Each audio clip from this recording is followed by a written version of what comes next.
My goal is always to get people back to the best quality of life that they can possibly have. So, if I know that there's a particular goal someone is looking at getting back to, we can kind of focus on how likely is it to get there and what sort of steps are we going to have to take to do that. We got a call at about 7 a.m. that Hayley didn't show up to work, and it was a good friend of ours that works with Hayley, and Hayley's never a minute late. And we ran down there and we found her, and that's where the story began. In Hayley's case, I think given the size of her stroke and her age, I think we all knew pretty early on that she was going to run into issues with increased pressures in her brain.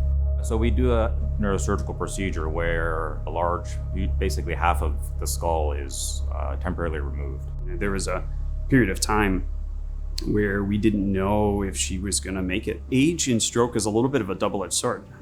So we know that people that are younger, they have better outcomes as time goes on. They're able to sort of compensate for their deficits better.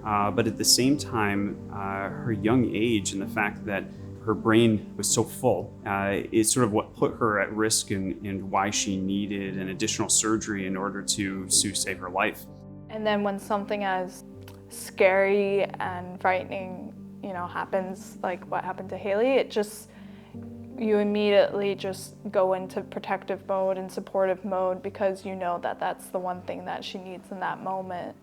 The nursing staff in ICU just really pulled out all the stops with therapy. Nurse Jen even arranged that we could bring our dogs in as therapy or emotional support dogs. So we have 2 dogs, and she has 2 sisters, 2 twin sisters. So each sister got to take a dog in to ICU at Bronson. Because the ICU is so strict on visitors, the therapy dog was definitely a way for us to go see our sister and a time of need. And I guess as our dogs were coming in, all the call buttons were going off in the rooms. People wanted the dogs.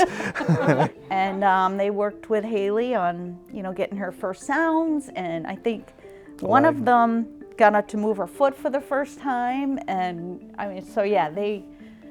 they were crucial in helping her make some major milestones. Getting someone moving shortly after they've experienced a stroke is so important because there are many complications that come when people don't move. We did a very good job of taking care of her during the acute phase of her treatment, but when it reached the point in time where she needed rehabilitation, Mary Free Bed's not that far away and is world-renowned.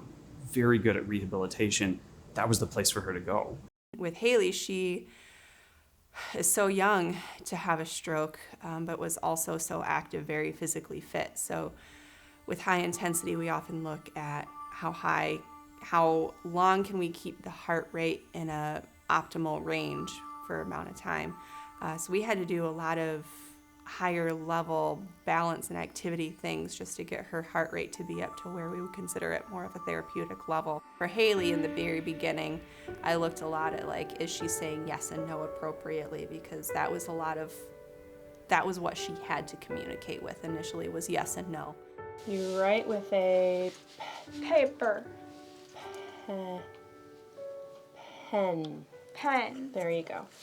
What do you write with? Writing. What do you write with? You write with a pen. Pen. Good. She was just so motivated and so positive.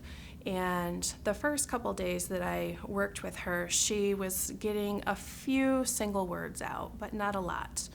Her comprehension was decent, but still had some challenges there as well. And by the time she left Mary Free Bed inpatient, she was able to communicate most all of her wants and needs, even though she was still only communicating at a single word level. She had the ability to use her strategies and get that one content word that was most important. So now show me how you use that. Key. Yes, good. What do you do with a key? Door. Even though she wasn't back to the point of communicating in full sentences, she was able to communicate her thoughts effectively.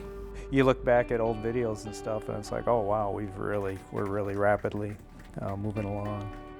And that has been so helpful to us to be able to get through every day with her positivity and, You know, the first word she was able to say was better and alive. She just wants to get better, and she was so thankful that she was alive. When it comes to neuroscience, it really truly is kind of the last frontier of the body. There's so much about the brain that we don't understand. And so I love the fact that I get to learn so much on a daily basis, and I get to learn, you know, not only from, you know, research being published, but just from the patients that I get to take care of. When we have other patients and we say, gosh, the things look pretty bad right now, and then somebody says, yeah, you know what, it looked pretty bad for Hayley too, and look at what she's doing now. Hayley has had an impact, our family has had an impact on so many people. And so for people to see her walking the Kalamazoo Classic, I'm sure they were just overjoyed. Running, miles, hope, running better, happy.